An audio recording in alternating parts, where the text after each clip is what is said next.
नमो जिह्वन्तारं नमो सेतारं नमो वायुर्यानं नमो वर्षायानं नमो लोके सवसाहूढं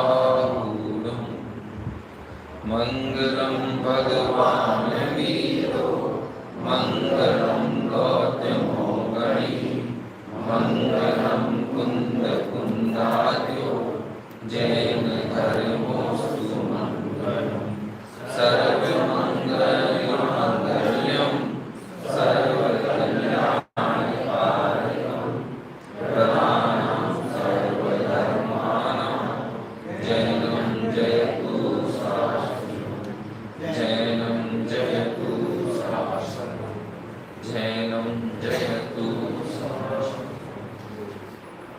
आपने आपने आपको वर लिया चेतना को स्वयं मैं प्रकट कर लिया।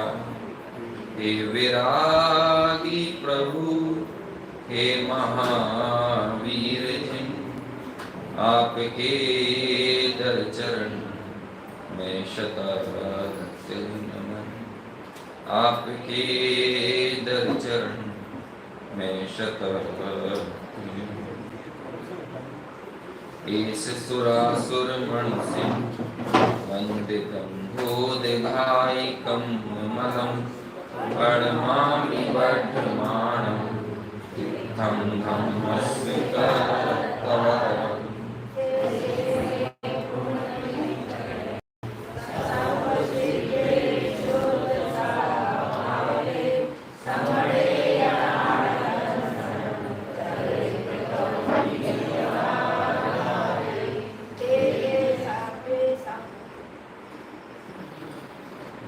चलिए बोल रहे थे तो बोल ही लेते, चलो कोई बात नहीं। प्रवचन सार ग्रंथ जिसके चूली का अधिकार के अंतर्गत मोक्ष मार्ग प्रज्ञापन अधिकार की 234वीं गाथा को केंद्र में रखते हुए इस अधिकार के विषय पर हमने चर्चा शुरू की, जिसमें थोड़ा सामान्य विषय 234 गाथा के पहले का 232 और 233 गाथा के विषय पर सुबह थोड़ी चर्चा की थी। पहले मन तो ये था कि सिर्फ सुबह के समय में ही ये चर्चा की जाए और शाम को थोड़ा कोई सामान्य सा हल्का विषय, क्योंकि लोगों का उपयोग उतना केंद्रित नहीं हो पाता है। लेकिन फिर विराग जी ने कहा कि नहीं, जो विषय सुबह चल रहा है उसे इत्मीनान से उसे ही लेना है, ताकि कोई जल्दबाजी में कोई विषय को पूरा ना करना पड़े। तो फिर इसी विषय के साथ एक ही विषय को कंटिन्यू करते हुए हम यहाँ चर्चा आगे बढ़ाएंगे। उन्होंने कहा कि बहुत ज़्यादा हल्की चर्चा भी नहीं करना है ना, इतना तो उपयोग सूक्ष्म रखना ही है। कोई यहाँ धंधे बिजनेस करने के तो लोग बैठे नहीं हैं जो थकान के साथ बैठे हों। इसलिए हो सकता है किन्हीं किन्हीं को, क्योंकि मैं जब मूल शब्दों को पढ़ता हूँ तो ऐसे कुछ शब्द आते हैं जो हमारे लिए पहली बार सुने हुए होते हैं, तो इसलिए वो क्लिष्ट लगते हैं और उनका अर्थ हमें लगता है कि बहुत जटिल होगा, लेकिन ऐसा है नहीं। पूरी टीका भले उनके शब्द कैसे ही हों लेकिन बड़े प्रैक्टिकल हैं और हम अपने जीवन के साथ उनको जोड़कर अपनी भूल को सुधार सकते हैं। तो इसलिए पहले इस मान्यता को बाहर निकाल कर बैठना है कि कोई बात कठिन है, कि प्रवचन सार है ना, प्रवचन सार में तो बहुत गहरे दार्शनिक बात की है, बहुत जटिल बात है, तो ऐसी मान्यता के साथ बैठेंगे तो वो कठिन ही लगेगा। है सुबह जो बात चली, पहले तो एक बार इस गाथा जो हमें मूल गाथा है जिस पे चर्चा करना है उसको हम पढ़ लेते हैं। 234, जरूरी नहीं है कि आज रात को हम उस 234वीं गाथा पर आ जाएं, लेकिन केंद्र में वही गाथा है और जब हम इतनी बार पढ़ेंगे तो आपको याद हो जाना चाहिए, है ना। चलिए 234 निकाल लीजिए, मैं बोलूँगा आप रिपीट कीजिएगा। आगम चक्षु साहू, आगम चक्षु साहू, इंद्रिय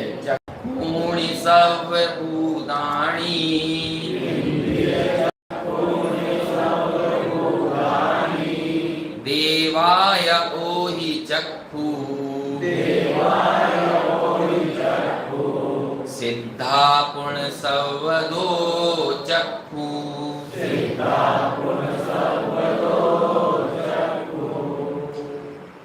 234वीं गाथा, जिसकी पहला जो पद है आगम चक्षु साहू। साधु कैसे होते हैं? आगम उनका चक्षु होते हैं। उस 234वें का ये जो पद निकला, ये जो सूक्ति वाक्य निकला, ये आचार्य कुंदन की बहुत सूक्तियां हैं गाथाओं के बीच में, है ना। बत्थु सहावो धम्मो चारित्रम खलु धम्मो दंसण मूलो धम्मो अहम एको खलु शुद्धो एगो में सासदो अप्पा, गिनते जाइए, कोई अंत नहीं है। ऐसे ये भी सूक्ति वाक्य हैं। आगम चेट्ठा तदो जेठा, आगम चक्षु साहू। पूरी गाथा का अर्थ आप अलग रख दीजिए, सिर्फ उस सूक्ति को पकड़िए तो उसमें ही बहुत गहरा माल भरा हुआ है। तो ये जो सूक्ति वाक्य निकला आगम चक्षु साहू, इसके जन्म के केंद्र में या इसके जन्म के पूर्व में जिस धरातल पर हम बैठे हैं वो 233वीं गाथा है, जिसकी हमने सुबह चर्चा शुरू की थी। और वो 233वीं गाथा क्या कहती है, और ये पूरा प्रकरण में तो मैंने बताया 232 नंबर की गाथा से शुरू हुआ। अधिकार का नाम क्या है? मोक्ष मार्ग प्रज्ञापन अधिकार। और ये किस अधिकार, ये किसका अंतर अधिकार है? चरणानुसूचक चूलिका, है ना। और चरणानुयोग सूचक चूलिका किसका अधिकार है? प्रवचन सार ग्रंथ का, है ना।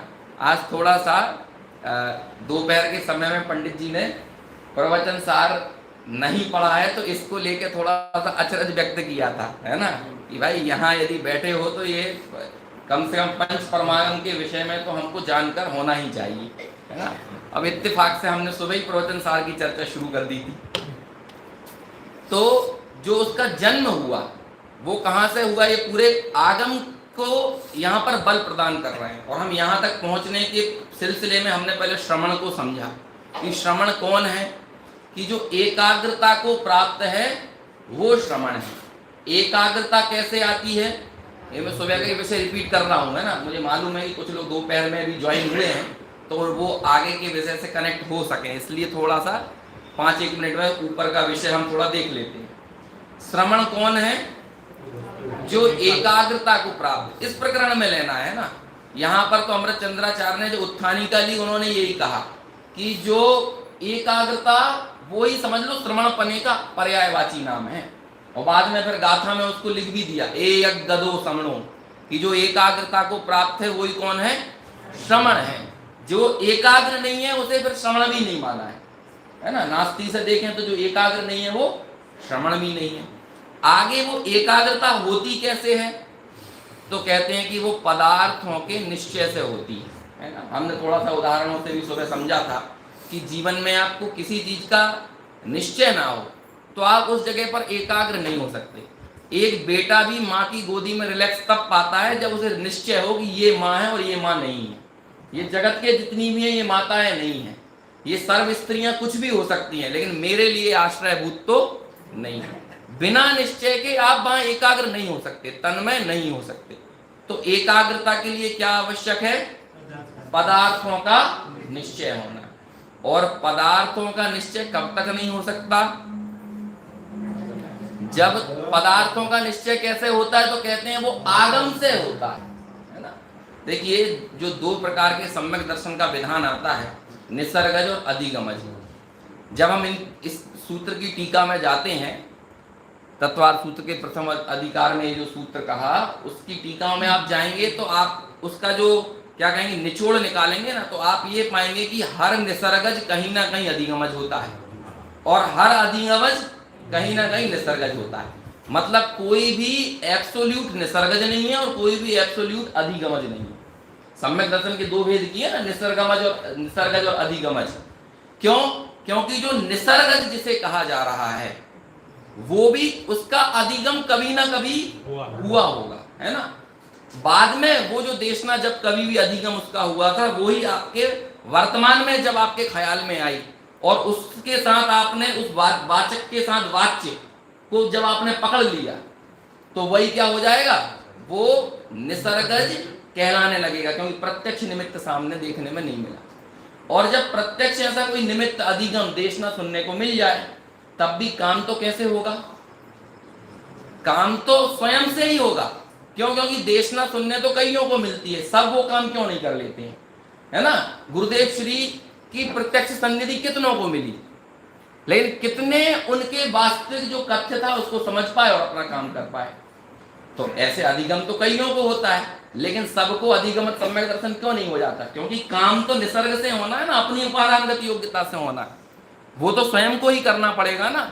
तो अधिगम भी निसर्ग में, मतलब स्वयं में आकर जब उस वाचक के साथ वाच्य का संबंध जोड़ा जाए, तभी जाकर वो काम सिद्ध हो पाता है।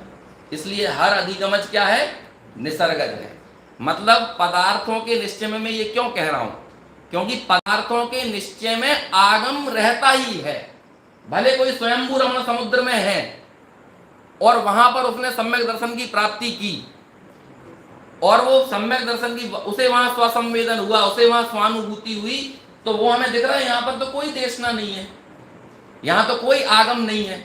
लेकिन क्या वास्तव में वहां कोई आगम नहीं है? आप ग्रंथों में जाएंगे, मूलाचार आदि ग्रंथों में, भगवती आराधना में, तो आगम के अभ्यास की तो ऐसी ऐसी महिमा गाई है ना। विनयेन सुध मधीदम, एक गाथा आती है कि विनय से पढ़ा गया शास्त्र, विनय से सुना गया श्रुत, कई भवों बाद भी काम आ जाता है ना। ऐसा मतलब कई भवों बाद, आज जो आगम का अभ्यास है वो कई भवों बाद काम में आ जाता है। भगवती आराधना में तो लिखते हैं कंठ गदे ही पाणे हिम, कि हलक में जान आ जाए तो भी क्या करो, कहते हैं आगम का अभ्यास करो। ऐसे ऐसे आगम की महिमा गाई है ना। और यहां भी सोचिए कि चूली का अधिकार है, श्रमणों की चर्चा चल रही है, लेकिन यहां पर भी आगम की चेष्टा को कितना बल दिया जा रहा है। क्यों? क्योंकि पदार्थों के निश्चय में आगम तो रहेगा ही रहेगा। लोग बाग अपने प्रमाद की पुष्टि करने के लिए आगम की चेष्टा से इनकार करने लगते हैं। वो कहते हैं भैया वो तो सरल रहो, स्वानुभूति करो, स्वसंवेदन करो। हाँ, स्वसंवेदन करो तो अच्छी बात है, स्वसंवेदन की शर्त पे आगम को छोड़ो, है ना। लेकिन आगम को छोड़ के और विषय भोगों में यदि रमे, वहां आनंद माने, वहां तो उसको नहीं लग रहा है कि वहां पर तो स्वसंवेदन का कोई जोर नहीं आ रहा है, लेकिन वहां तो बस आगम की चेष्टा में, आगम के अभ्यास में कहते हैं इन पंडिताई में पढ़ने की जरूरत नहीं है। अरे हमें मालूम नहीं है, बातों बातों में क्या कह देते हैं। मतलब थोड़ा भी कोई आगम का अभ्यास ही हो जाए, थोड़ी कोई चर्चा करने लगे, वार्ता करने लगे, टोडरमल जी साहब क्या कहते हैं कि साधर्मियों के लिए परस्पर तो क्या, अरे धन्य है वे लोग जो इस काल में ज्ञानानंद की बात ही करते हैं, ये तत्व चर्चा करते हैं, उनके लिए धन्य कहते हैं। इस काल में वो चर्चा करने वाले जीव ही धन्य है, वही मिलना बड़े मुश्किल की बात है। लेकिन यदि कोई ऐसी चर्चा करे, वार्ता करे, आगम की बात करे, तो वो कहते हैं ऐसी पंडिताई में कोई दम नहीं है, ऐसे करने से कुछ नहीं होगा। मतलब ये 84 पाहुड़ जो आचार्य कुंद कुंद ने लिखे थे, तो उन्होंने तो पंडिताई करके अपना टाइम वेस्ट किया होगा। 60 खंडागम की टीकाएं लिखी, 72,000 श्लोक प्रमाण और 60,000 श्लोक प्रमाण, इन्होंने पंडिताई की करके अपना समय व्यर्थ किया है। 84,000 श्लोक प्रमाण गंधहस्ती महाभाष्य लिखा, तो इन्होंने पंडिताई की। टोडरमल जी ने जीवन भर पंडिताई की। क्यों? क्योंकि उन्हें सुनने के लिए तो ऐसे शब्द मिल रहे हैं कि ज्यादा आप पढ़ के क्या करना है, आगम का अभ्यास कर क्या करना है।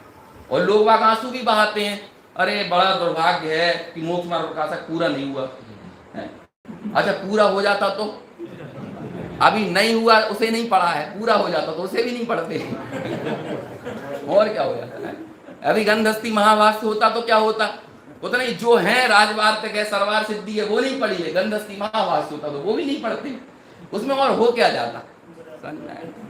सोचिए, जब श्रवण के लिए आगम के अभ्यास पर इतना जोर दिया। देखिए मैं इसको और आगे बढ़ाऊं, अभी आपको लग रहा है ये तो श्रवणों के लिए बात है, श्रवणों के लिए बात है ना। अभी मैं क्या कहूं, मुझे तो बहुत सारी चीजें एक साथ क्लिक होती हैं। जब ये वाली टीका लिखी ना, 232वें नंबर की गाथा की टीका, तो यहां पर आचार्य देव ने आगम में चेष्टा करने के लिए जो टीका में शब्द प्रयोग किया, वो कहते हैं आगम में व्यापार करते हैं। कौन सा शब्द लिखा है? आगम का में व्यापार करते हैं, आगम में उनकी बुद्धि व्यापार करती है ना। और जब 86वें गाथा की टीका लिखी थी, और 86वीं गाथा की टीका में भी क्या लिखा था? स्वाध्याय करना चाहिए, मोक्ष है के उपायांतर। तो वहां पर मालूम क्या लिखा था? आगम में क्रीड़ा करते हैं। टीका में नहीं समझ में आया अंतर? आगम में वहां तो लिखते रहे थे टीका में आगम में क्रीड़ा करते हैं, और यहाँ श्रमणों के लिए लिख रहे हैं आगम में व्यापार करते हैं। अच्छा ये बताओ खेलता कौन है? बच्चे के बड़े, और व्यापार कौन करता है? बच्चे क्या बड़े हैं? बड़े करते हैं। तो जो श्रमण है वो वृद्ध हैं, तो श्रमणों के लिए आगम की क्रीड़ा ना लिखकर क्या लिखा? आगम में व्यापार करते हैं, है ना। और वहां पर दर्शन मोह का क्षय करने वाला था, तो वो कौन था? बाल बुद्धि था ना। क्यों मिथ्या दृष्टि को बाल कहा ना, उसके मरण को बाल मरण कहा, उसके तप को बाल तप कहा। तो उसके उस दर्शन मोह के क्षय करने के लिए वहां पर क्या लिखा था? आगम में क्रीड़ा करते हैं। देखिए एक एक शब्दों का प्रयोग भी किस तरह से क्या कहा किस रूप में करते हैं, लेकिन दोनों के लिए ही आगम में प्रवेश करने पर बल तो दिया ही है, दोनों में कॉमन है। क्योंकि दर्शन मोह के क्षय के लिए भी आपको आगम में आना पड़ेगा, और यहां जो चारित्र वृद्धिंगत हो रहा है, जो स्वानुभूति का काल बढ़ेगा, जो परम समाधि की तरफ उनका जोर पकड़ेगी उनकी परिणति, तो वहां भी किस में प्रवेश करा रहे हैं? आगम में चेष्टा करा रहे हैं, आगम में व्यापार करा रहे हैं। और फिर मैंने सुबह इसके बारे में बताया था कि वो प्रधानतर शब्द प्रयोग किया है, तो प्रधानतर का क्या मतलब है ना, कि कुछ प्रधान है और कुछ प्रधानतम है। आगम की चेष्टा किस शर्त पर छोड़ना? कि श्रमणों के लिए आगम का अभ्यास प्रधानतर है, लेकिन प्रधानतम क्या है? कि वे अपने स्वरूप में रहें, परम समाधि में स्थित रहें, स्वसंवेदन रूप रहें, ये उनके लिए क्या है? प्रधानतम है। लेकिन 28 मूल गुणों से भी ऊपर किसको रखा? तो कहते हैं आगम की चेष्टा को रखा। आगम की चेष्टा, समझ में आया ना। तो ये पदार्थों का निश्चय किससे होता है? ये सारी बात किस पर आई? आगम से होता है, समझ में आया। चाहे निसर्गज हो कि अधिगमज हो, दोनों में ही पदार्थों के निश्चय में जो चीज घूम रही है वो क्या है? आगम का अभ्यास। जैसे देखो जो कम्युनिकेशन के विद्यार्थी रहे होंगे ना, संचार जो होता है कम्युनिकेशन, उसके 4 भेद कहे हैं। एक होता है इंट्रापर्सनल कम्युनिकेशन, है ना, मतलब सेल्फ कम्युनिकेशन, आप ध्यान करो, स्वयं से बात करो, अपने में ही। सामायिक आदि जो होते हैं वो क्या होते हैं? Self communication. जब 2 लोग आपस में बात करते हैं वो क्या कहलाता है? Interpersonal communication. जब एक समूह के बीच में चर्चा की जाए, जैसे आप सब बैठे हैं और हम चर्चा कर रहे हैं, तो ये क्या कहलाता है? ये कहलाता है ग्रुप कम्युनिकेशन। और जब इस समूह को बिखरा दिया जाए कि भारत में मान के चलो कि चेन्नई के लोग भी हैं, मुंबई के हैं, कलकत्ता के हैं, अलग अलग जगह, अलग अलग देशों में, अलग अलग माध्यम से ऐसा बिखरा दिया जाए, अलग अलग समाज, अलग अलग जाति, अलग अलग वर्ग, तो वो कम्युनिकेशन कहलाता है मास कम्युनिकेशन। समझ में आया ना? ये सब कहते हैं मास कम्युनिकेशन है जनसंचार। समझ में आया? तो वहां पर कहते हैं कि हर संचार, हर कम्युनिकेशन सेल्फ कम्युनिकेशन से शुरू होता है और सेल्फ कम्युनिकेशन पे खत्म हो जाता है।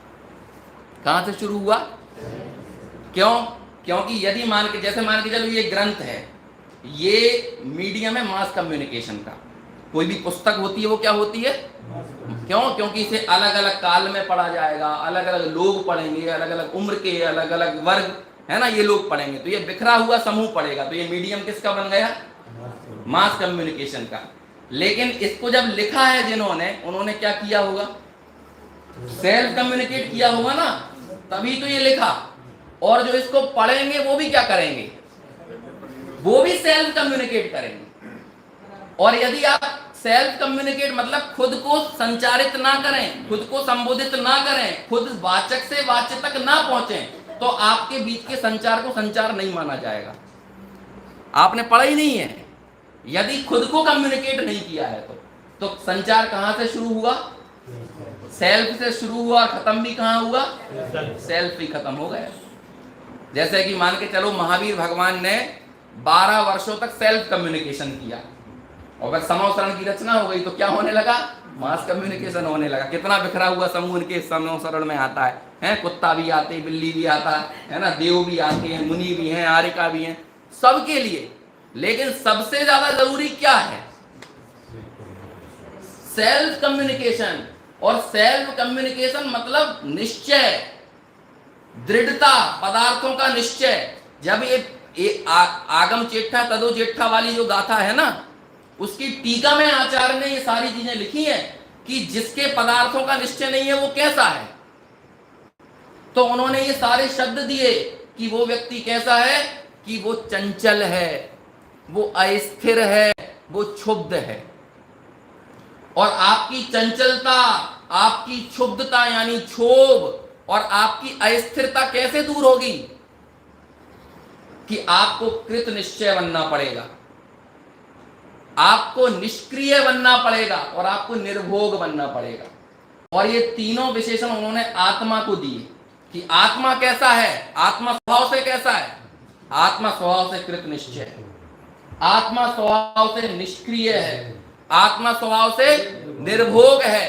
तो ऐसे उस आत्मा के निश्चय करने के लिए हमें कौन लेके जा रहा है, आगम हमको वहां लेकर जा रहा है। तो आगम के अभ्यास से हमें जब उस कृत निश्चय आत्मा का, उस आत्मा का जब अवलंबन होगा, तो ये पर्याय की जो क्या है चंचलता है, जो इस पर्याय की अस्थिरता है, जो इस पर्याय की क्षुब्धता है, ये दूर होगी। और हम भी कैसे बनेंगे, कृत निश्चय,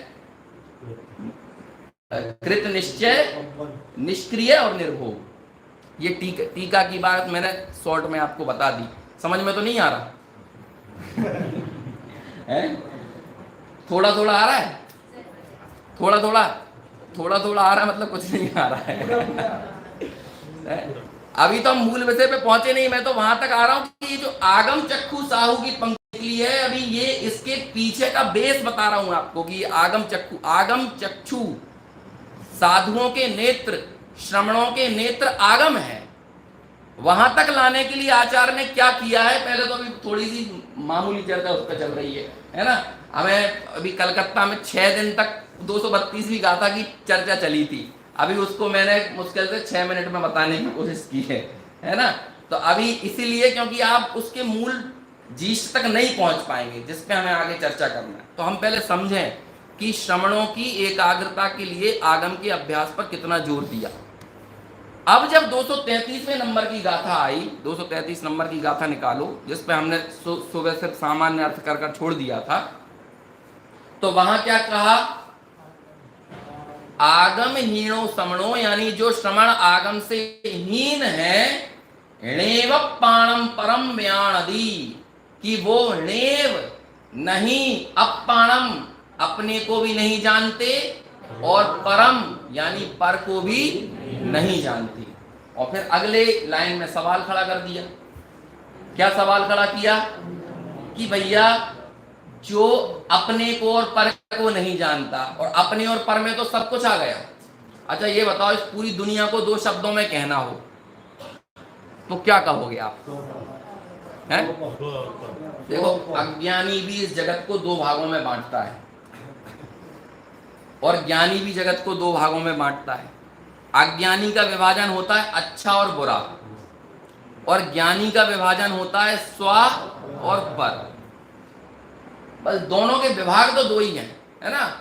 इसी में 83वें नंबर की गाथा की टीका में आचार्य अमृतचंद्र लिखते हैं कि अति रूढ़ दृढ़तर संस्कार के कारण अद्वैत में द्वैत कर, ये क्या करता है, सेतु बंध की भांति ज्ञान को तोड़ देता है ना। ऐसा शब्द आया वहां पे कि जगत कैसा है, अद्वैत है। अद्वैत मतलब यदि या तो ज्ञान है तो ज्ञान अद्वैत है, या फिर ये जगत के सर्व पदार्थ क्या है, ज्ञेय है, तो ये ज्ञेय पने से अद्वैत है। या तो इनको ज्ञेय पने रूप से अद्वैत देखो, या इसे ज्ञान पने से अद्वैत देखो।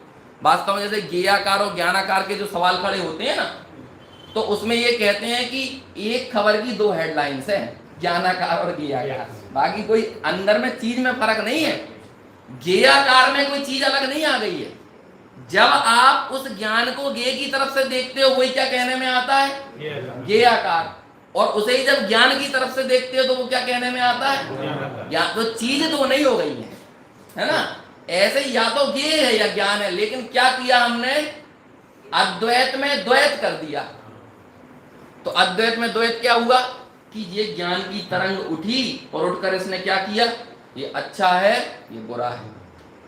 और जब अच्छा बुरा किया तो यहां क्या हो गया, राग और द्वेष। इष्ट अनिष्ट की मिथ्या कल्पना और विधान विस्तार आप पढ़ेंगे ना, इसी चीज को आगे विस्तार किया है। राग द्वेष का विधान विस्तार कहां से शुरू होता है कि ज्ञान की तरंग उठी, उसे उठकर क्या करना था, गे को गे पने, ये गे है, गे है, तो अब इसमें देखो कि ये स्वा है कि पर है। इस टीका में जो हम पढ़ रहे हैं ना 233, इसमें एक शब्द आया, एक पंक्ति आई, देखो मैं बताता हूं, वो सुनना थोड़ा हमको ऐसा लगेगा कि ये क्या, वहां पे ये लिखते हैं आचार्य,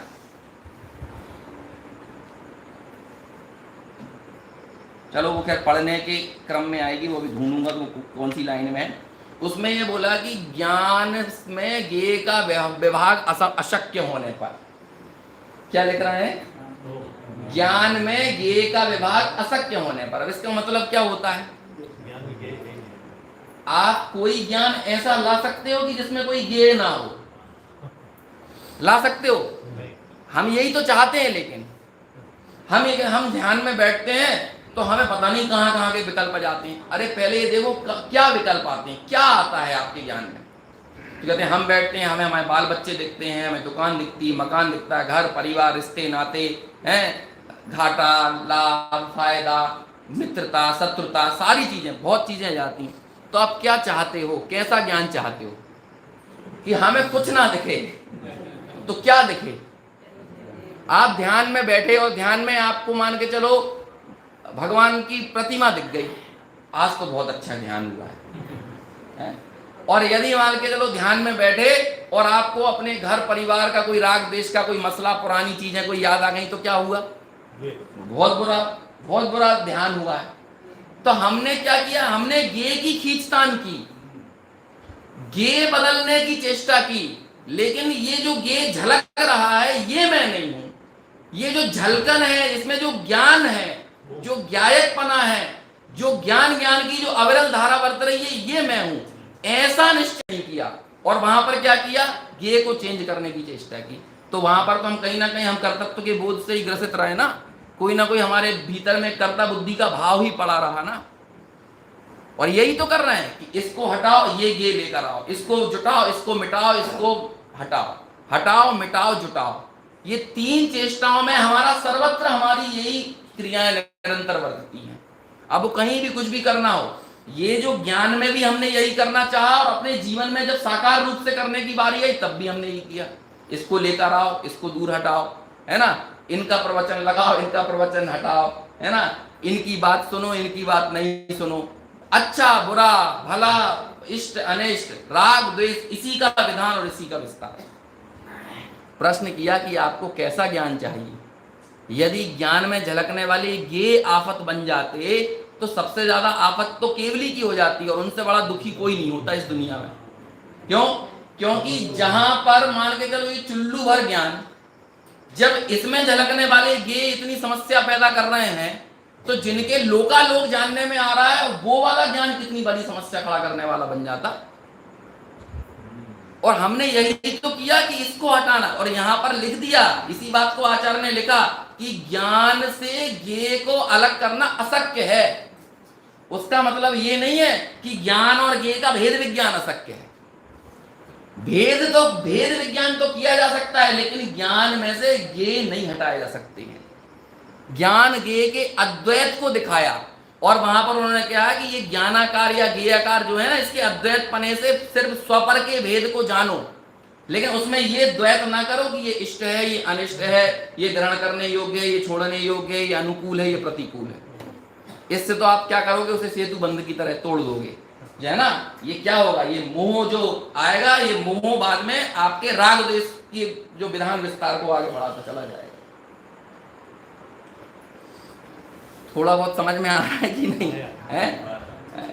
इसलिए मुझे भाई साहब विराग जी से बोल रहा था कि शाम को दूसरा विषय ले लेने दो, उन्होंने कहा कि नहीं यही चलने दो, है ना, देखना है ना, समझने की कोशिश करना। मैं तो अपने स्तर पे जितनी सामर्थ्य और योग्यता है उस हिसाब से आपको बताने का प्रयास कर रहा हूँ, है ना।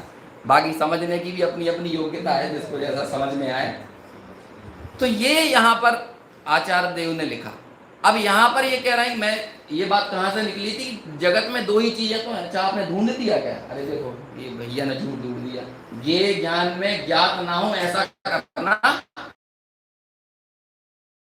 शक्य है। चलो ऊपर लेके आओ, जो मूल गाथा है। तो क्या कहते हैं कि जो क्या प्रश्न खड़ा किया, अभिजानंतो अथे खवेदी कम्माणी के भिक्खु, कि आप ये बताओ कि जो अर्थ को नहीं जानता, अर्थ मतलब क्या, दो चीजें। अर्थ में अब पूरे जगत को किस भागों में कितना कर दिया है, दो हिस्सों में, स्वा और पर। इसके अलावा जगत में क्या बचा, कोई चीज नहीं लगेगी, या तो स्वा है और पर है। कई लोगों को ये लगता होगा कि स्वा इतना सा और पर में इतना बड़ी फौज, उनके पास इतना सा, एक पाले में बहुत कुछ और एक पाले में तो कुछ नहीं है, हम अकेले हैं। अरे आपको पता नहीं, आप अकेले नहीं हो, है ना। आप अकेले कितने शक्ति संपन्न हो, आप अकेले क्या हो, आप इस पूरे विश्व को पी जाने की सामर्थ्य रखने वाले हो। लेकिन ये विश्व आप में घुस जाए, ऐसा कभी तीन काल में संभव नहीं। इस पूरे विश्व को एक समय में पी जाए, इतनी सामर्थ्य रखने वाले हो। और ऐसे एक विश्व नहीं, ऐसे अनंतों विश्व खड़े कर दिए जाए, उन सबको एक समय में पी जाए। मेरे हिसाब से 49वीं गाथा की टीका में ऐसी पंक्ति आई आखिर में, है ना।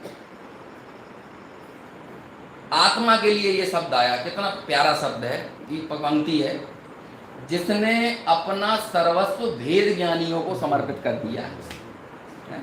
कैसी पंक्ति आई है, वो आत्मा की महिमा गा रहे हैं ना, अरस अरूपम गंधम, है ना, वो आत्मा जैसा है। तो आत्मा के बाद में पूरे विशेषण बनाने के बाद, अवक्तव्य आदि सारे बोल होने के बाद, आखिरी में उपसंहार कर रहे हैं उस टीका की। तो उसके उपसंहार में टीका में लिखते हैं, जिसने अपना सर्वस्व भेद ज्ञानियों को दे दिया है, जिसने अपना, अब उस आत्मा का सर्वस्व क्या है आपको पता भी है, मतलब ये यहाँ पर एक को ही दो भागों में बांट दिया। अब वो मिलेगा भी हमको ही और है भी हम ही, लेकिन क्या कर दिया, भेद ज्ञानियों को, जिसने मतलब उस आत्मा ने, तो एक तरफ वो पर्याय है, उस पर्याय में उस त्रिकाली ध्रुव ने सब कुछ उड़ेल दिया। तो वो सब कुछ क्या है आपको पता है, क्या है वो सब कुछ, अरे वो सब कुछ में पूरा विश्व को एक समय में ग्रहण कर ले, वो है।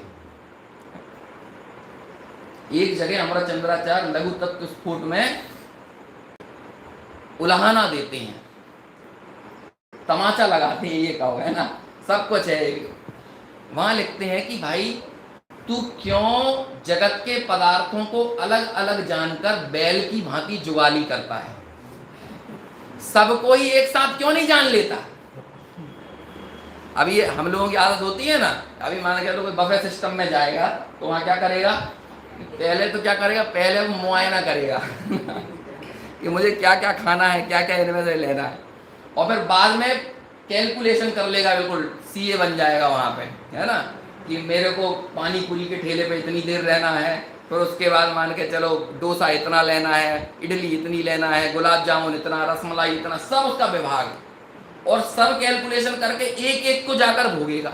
और आजकल तो 150-200 स्टॉल से कम तो लगे नहीं रहते हैं। अब वो इतना सब में थोड़ा थोड़ा भी लेगा तब भी क्या हो जाएगा, कहीं जाकर अटक ही जाएगा, और आखिर में क्या कहेगा, पेट तो भरा गया लेकिन मन नहीं भरा है क्यों, अभी भी एक एक को ग्रहण करने का भाव उसके बना हुआ है। पूरी दुनिया, ऐसा लगेगा कि पूरी दुनिया को देखा हूं, है, इस बार लंदन जाता हूं, अगली बार अमेरिका जाता हूं, उसके बाद जापान जाऊंगा, उसके बाद स्विट्जरलैंड जाऊंगा, उसके बाद एक एक को।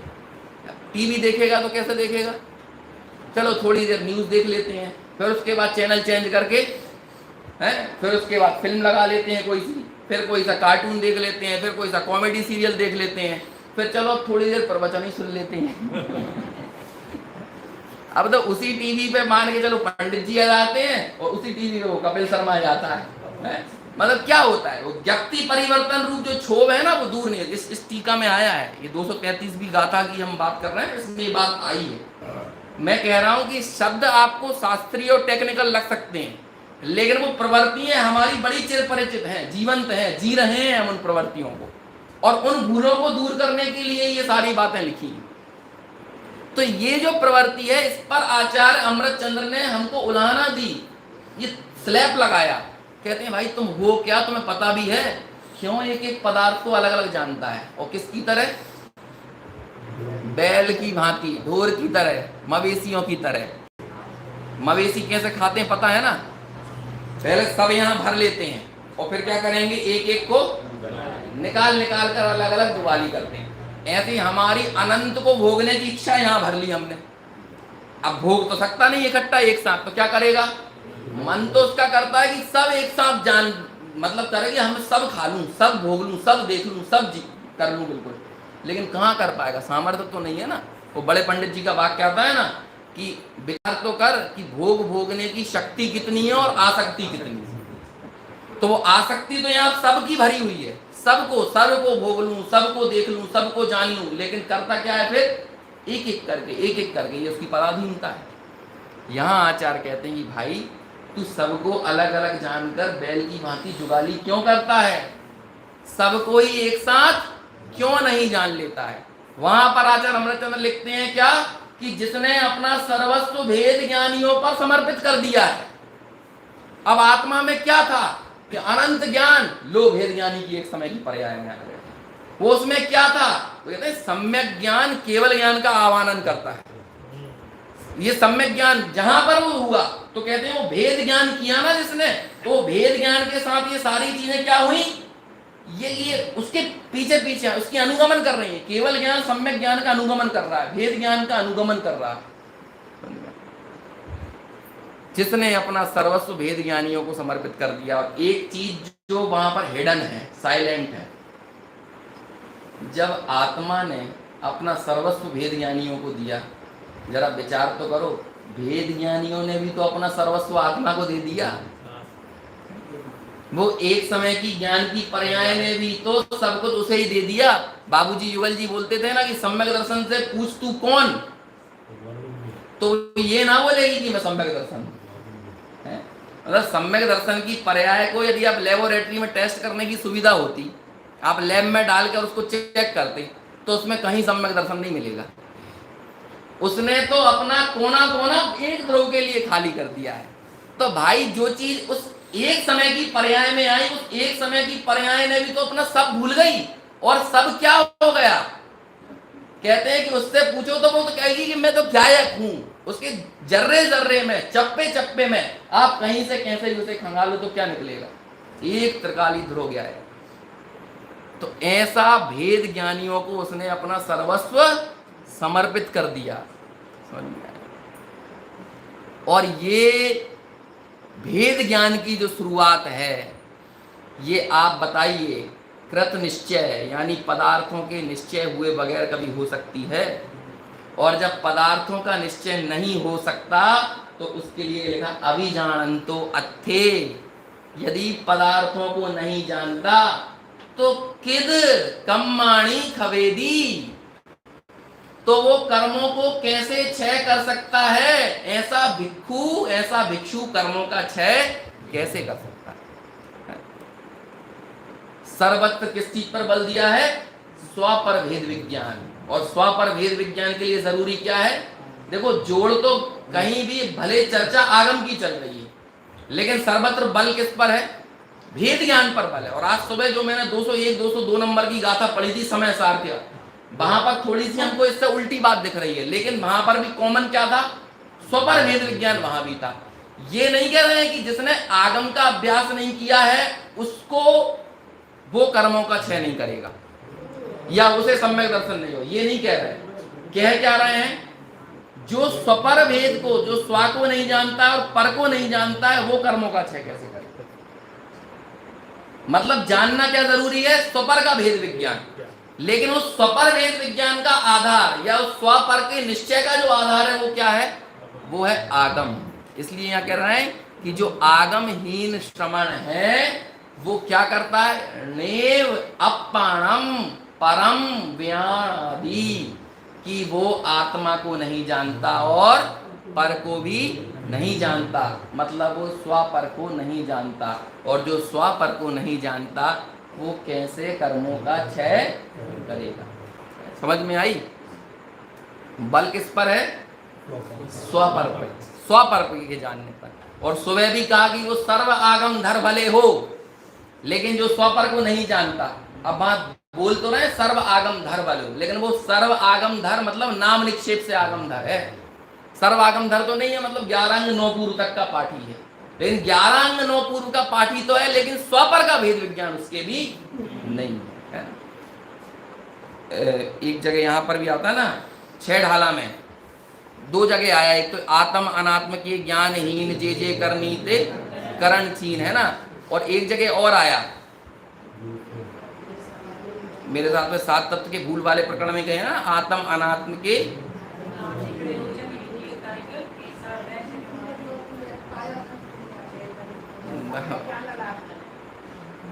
हाँ मतलब यही शब्द आया है, आत्म मतलब आत्मा और अनात्मा को नहीं, वो एकदम मुंह पे रखी बातें भी याद नहीं आती ना। हाँ वहां भी यही बात आएगी, वहां भी मूल में किस पर बल दिया कि आत्मा और अनात्मा इनका जानना ही सबसे ज्यादा जरूरी है, क्योंकि तभी वो सम्यक दृष्टि होगा। वहां लिख रहे थे कह हो दी सम्मदिट्ठी समय सार में, क्यों? क्योंकि वो तो अप्रतिबुद्ध के लिए बात है, अप्रतिबुद्ध को तो वहां पर सम्यक दर्शन कराना ही सबसे बड़ा प्रयोजन है। यहां पर वो श्रवण बना है तो किस लिए बना है? कि कर्मों का क्षय करने के लिए बना है। तो अभी ये बोल रहे हैं कि वो भिक्षु कर्मों का क्षय कैसे करेगा, जिसे पदार्थों का ही निश्चय नहीं है। जब पदार्थों का निश्चय नहीं है तो भैया बताओ वो कैसे? पदार्थों का निश्चय ना होने का मतलब क्या है कि उसे आत्मा और अनात्मा का निश्चय नहीं है। आत्मा को नहीं जानता और अनात्मा को नहीं जानता, स्व को नहीं जानता और पर को नहीं जानता। और स्व को जानना और पर को जानना कैसे होता है?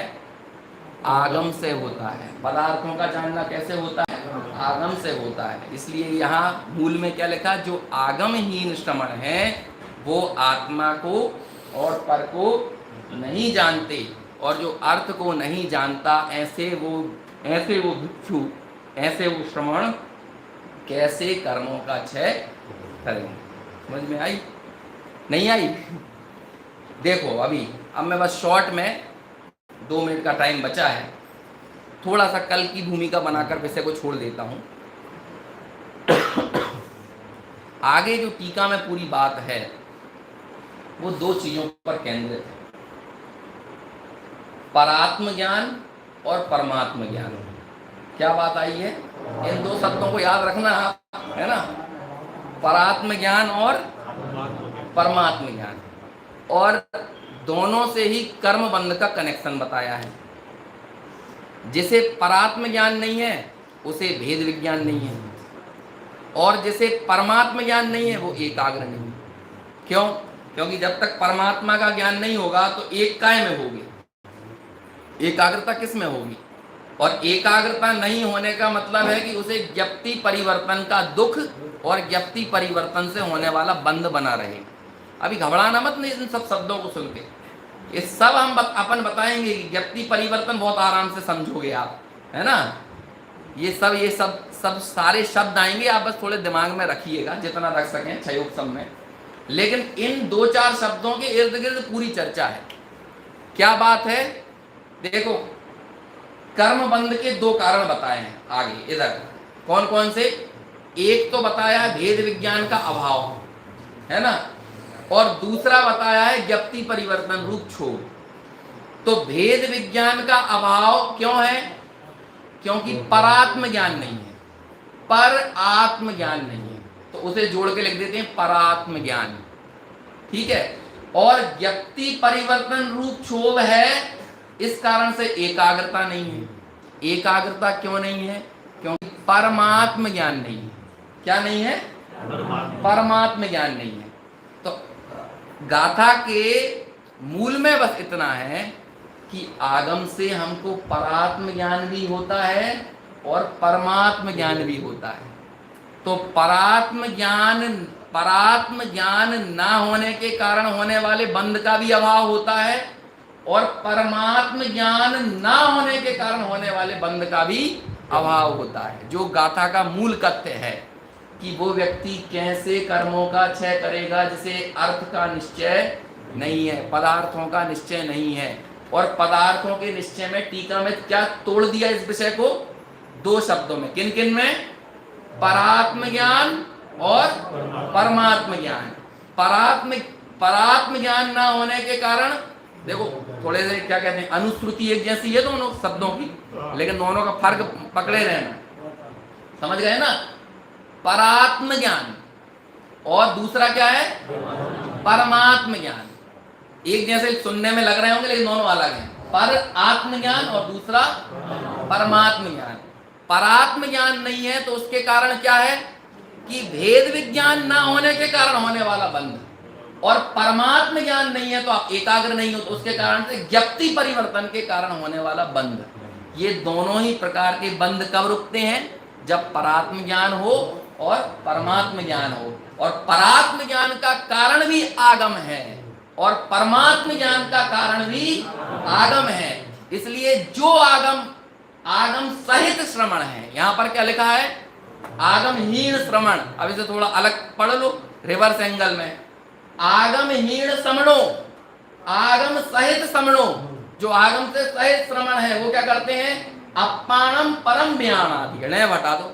वो आत्मा को भी जानते हैं और पर को भी जानते हैं। और जानन तो अर्थे, जो अर्थ को जानते हैं वो क्या कहेंगे? कर्माणि खवेदी, भैया वो कर्मों का क्षय जरूर करेंगे। जो अर्थ को जानते हैं, जो भेद विज्ञान सहित हैं, जो कृत निश्चय हैं, ऐसे वो कर्मों का क्षय जरूर करेंगे। ऐसे हम सभी इस आगम के बल से परात्म ज्ञान और परमात्म ज्ञान दोनों सहित होकर मोक्ष मार्ग में आरूढ़ हों इसी मंगल। हेलो, अभी यहाँ आदरणीय पंडित राजकुमार जी भाई सबका व्याख्यान होगा।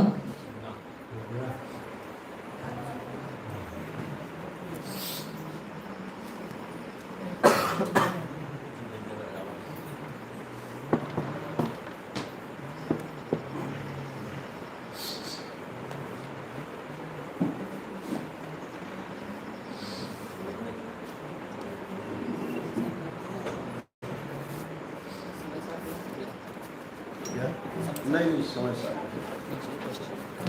प्रवचन साथ चला है। कोई लोग सबको पसीना आ गया। चालू रहेगा, चालू रहेगा। ये सब द्रव्य क्षेत्र काल भाव देखना पड़ते हैं। मेरी बस की तो नहीं है रात में प्रवचन साथ चलाऊं। इसके लिए बहुत अभ्यास तो क्या चाहिए होता है, लेकिन सुनने वाले की योग्यता और पात्रता होती है। सुनाने वाले को बहुत भारी पड़ता है। पर भाई इसीलिए मैंने कहा था कि अभ्यास तो होना चाहिए। इससे एक बात तो ख्याल में आती है ना कि बिना आगम के अभ्यास के आत्म है तो होने वाला नहीं। और एक बात समझ लो, ये मनुष्य पर्याय ही स्वाध्याय के लिए मिली है। कठिन और सरल कुछ नहीं होता है। जिस चीज का अनभ्यास होता है वो कठिन लगती है, और जिसका अभ्यास होता है वो सरल लगती है। कठिन और सरल कुछ नहीं होता है। कोई विषय अभ्यास हो तो सरल लगने लगता है, हमें तो कठिन लगने लगता है। नमो